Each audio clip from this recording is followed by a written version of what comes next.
Assalamualaikum warahmatullahi wabarakatuh. Perkenalkan, nama saya Si Apriyati, NIM 105200285. Saya dari kelas 2E Prodi Ilmu Pemerintahan. Baiklah, pada video kali ini saya akan membuat tugas untuk memenuhi ujian akhir semester mata kuliah pengantar administrasi negara. Langsung saja, yang pertama soalnya adalah jelaskan paradigma administrasi negara.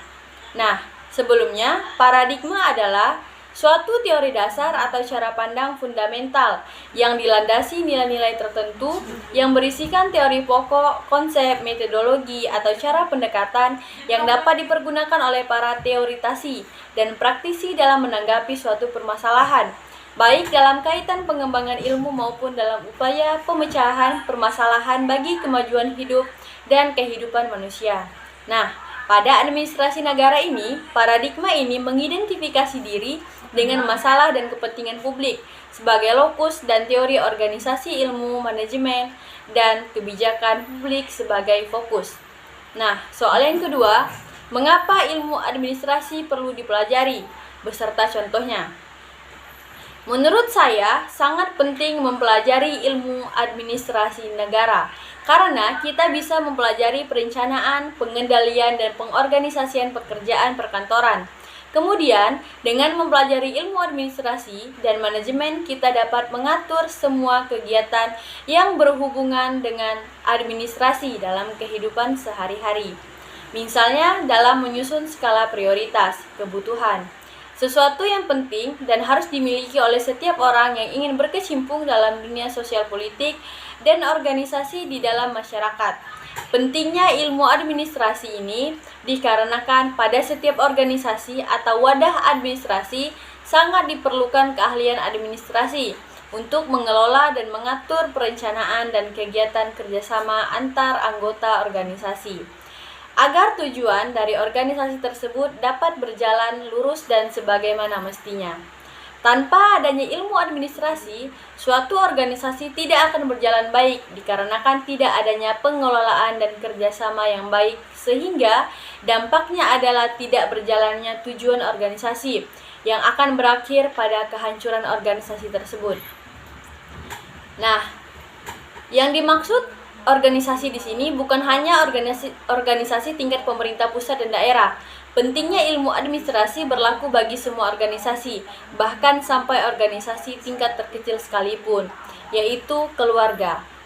Nah, soal yang ketiga, mengapa kehidupan manusia tidak bisa lepas dengan administrasi negara? Jelaskan beserta contohnya. Karena seperti yang saya jelaskan sebelumnya, ilmu administrasi negara ini sangat penting karena di dalamnya berisi seperti tentang pengorganisasian, perencanaan, dan kerjasama yang baik. Nah, berarti di sini kita selangkah lebih mudah untuk mencapai tujuan. Contohnya seperti tata cara pelayanan masyarakat. Yang keempat, jelaskan hubungan administrasi negara dengan ilmu sosial. Administrasi negara adalah salah satu bagian dari administrasi umum yang merupakan salah satu cabang dari ilmu sosial, yang mana administrasi negara mempunyai kaitan erat sekali dengan kelompok ilmu sosial seperti ekonomi, sosial antropologi, psikologi, dan ilmu politik. Contohnya, dalam menjalankan sebuah organisasi terstruktur untuk mendapatkan tujuan. Usahanya di sini administrasi membangun strukturnya, sedangkan sosial tentang bagaimana peranan masyarakat di dalamnya. Nah, soal yang kelima, bagaimana dampak perkembangan teknologi terhadap administrasi? Jelaskan disertai contoh.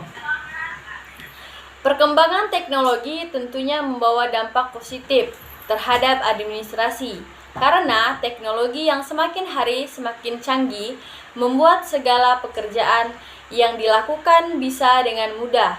Dilakukan dengan adanya teknologi yang canggih, segala pekerjaan bisa cepat diselesaikan.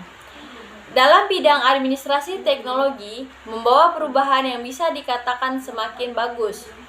Hal ini dikarenakan segala hal yang berkaitan dengan administrasi seperti pada pelayanan yang dilakukan oleh pemerintah kepada masyarakat dapat diakses dengan cepat. Selanjutnya, perkembangan teknologi terhadap administrasi juga membawa dampak negatif. Karena jika seluruh masyarakat dapat mengakses suatu keperluan seperti pelayanan pemerintahan terhadap masyarakat, maka dapat menyebabkan terjadinya cybercrime.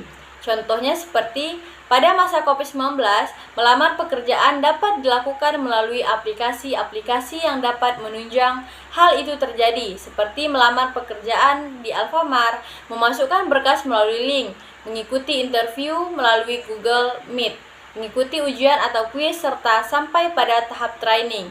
Nah, di sini semuanya dilakukan melalui aplikasi online, mulai dari awal sampai pada akhir seleksi.